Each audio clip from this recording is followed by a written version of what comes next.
tinitake ko po ito as personal threat sa aking seguridad.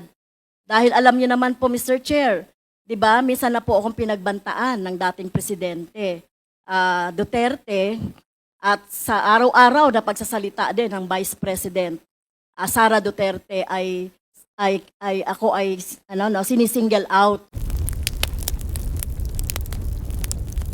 Dagdag sa nauna ng sinabi ni Representative Arlene Brosas, gusto ko lang ding idiin kung bakit mahalagang isama sa deliberasyon ng Quadcom ang mga testimonyang maririnig natin maya-maya.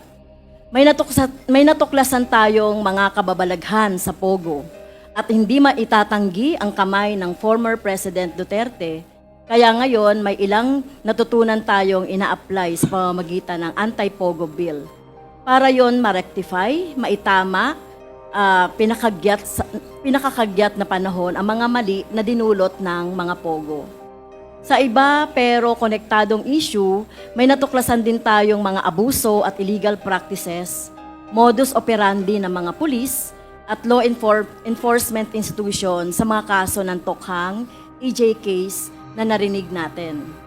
Kaya ngayon, may mga natutunan tayo. Malaki at kagyat ang pangangailangang proteksyonan ang karapatan ng ating mga kababayan dito sa kanilang karapatan, right to life, due process, presumption of innocence at iba pa.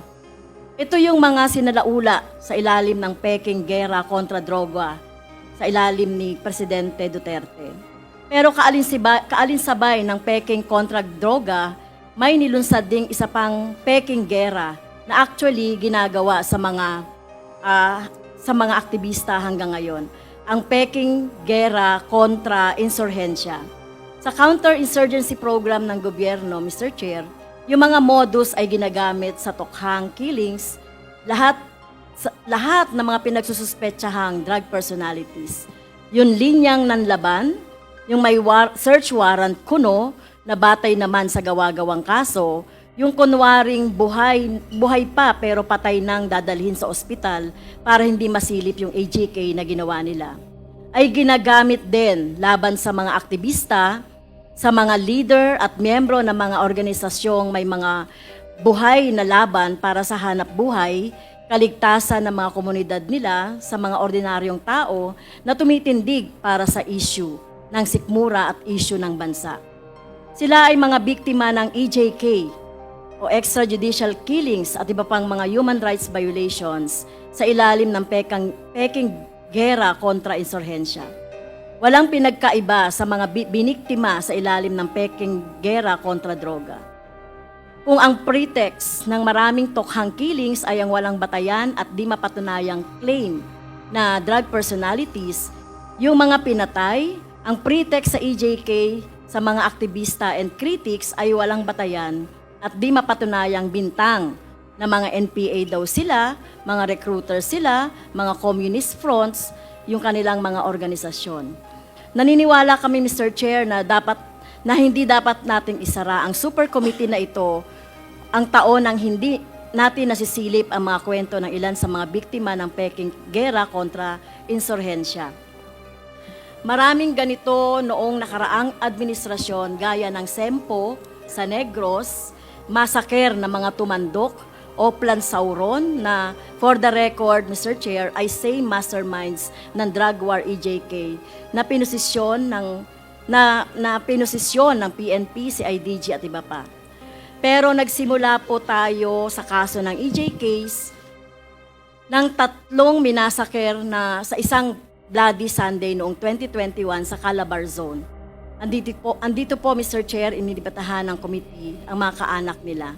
It is our plea, Mr. Chairs, that in the corrective legislation the House is fashioning right now, such as the Anti-EJK Bill and Human Rights Violation, Victims Reparation and Recognition Act, that this representation is soon to file. We consider the inputs of our resource persons because their inputs are born from the ultimate sacrifices of their loved ones.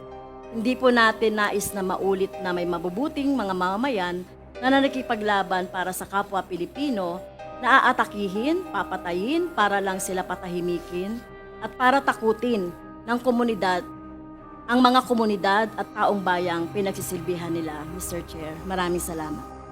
Yung second po na i-report ko po, Mr. Chair, ito po ay personal and collective privilege dahil may kinalaman po sa aking seguridad. So, kagabi po, Mr. Chair, mga bandang 11 o'clock o 11 p.m., nasaksi po tayo doon sa isang insidente na pagpaputok ng baril ng pulis. So, binabagtas po namin, ewan ko pa lang po kung main road ito ng BGC, meron pong pulis sa harap namin, police car, at merong dumaan na naka-motorbike sa harap namin hanggang sa, lumabas po yung pulis, Mr. Chair, doon sa mobile car po. Lumabas po yung dalawang pulis at hinabol po yung naka-motorbike at yung pong naka-motorbike ay dumaan sa harap namin hanggang doon pumunta sa likod. At nagulat po ako, Mr. Chair, pinaputukan ng isang pulis, yung naka-motorbike. So, hindi namin alam kung anong insidente ito, ano ba itong mga naka-motorbike na ito. Talagang natakot po ako, Mr. Chair, at kinihila na lang po ako ng aking mga kasamahan at pinadapa, at pinadapa. Natakot po ako, Mr. Chair, dahil bakit po nagkakaroon ng ganitong insidente na sa gitna ng traffic, Mr. Chair, ay nagpapaputok ang pulis. So tingin ko po ay hindi tama ito dahil sa gitna po ito ng mga sibilyan at traffic po ito at marami pong sasakyan.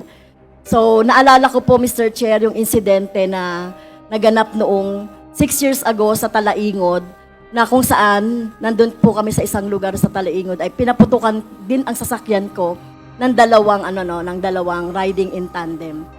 Kaya po sana po ay magkaroon tayo ng report, lalong-lalo na po dito sa station ng police na sumasakop po sa BGC. Ito po ba ay legitimate na operation? Pero hindi po dapat nagpapaputok sa harap ng mga civilian. Alam ba nila na nandoon po ako sa gitna po nagpaputok, hinabol sa likod. Kaya po, Mr. Chair, tinitake ko po ito, kung hindi po magkakaroon ng police report na kung ano man po itong insidente na ito, tinitake ko po ito as personal threat sa aking seguridad. Dahil alam niyo naman po, Mr. Chair, di ba, minsan na po akong pinagbantaan ng dating presidente, Duterte, at sa araw-araw na pagsasalita din ng Vice President, Sara Duterte ako ay sinisingle out. Kaya po, Mr. Chair, gusto ko po sana na magkaroon na ng full incident report or police report sa nangyari kahapon doon sa BGC. At maituring po ito na makonsider itong serious. Dahil siguro tayo po, ako tinitignan ko rin ito na may kinalaman sa aking trabaho dahil alam niyo naman po ako yung very vocal doon sa pagsasalita sa mga committee, sa Quadcom, sa Good Government. Kaya po sana po ay mapatawag natin ang station commander, i-report itong insidente na ito, at yung dalawang pulis, yung isa doon ay nagpaputok. So hindi dapat nangyayari yan, lalong-lalo na sa gitna ng mga civilian, Mr. Chair.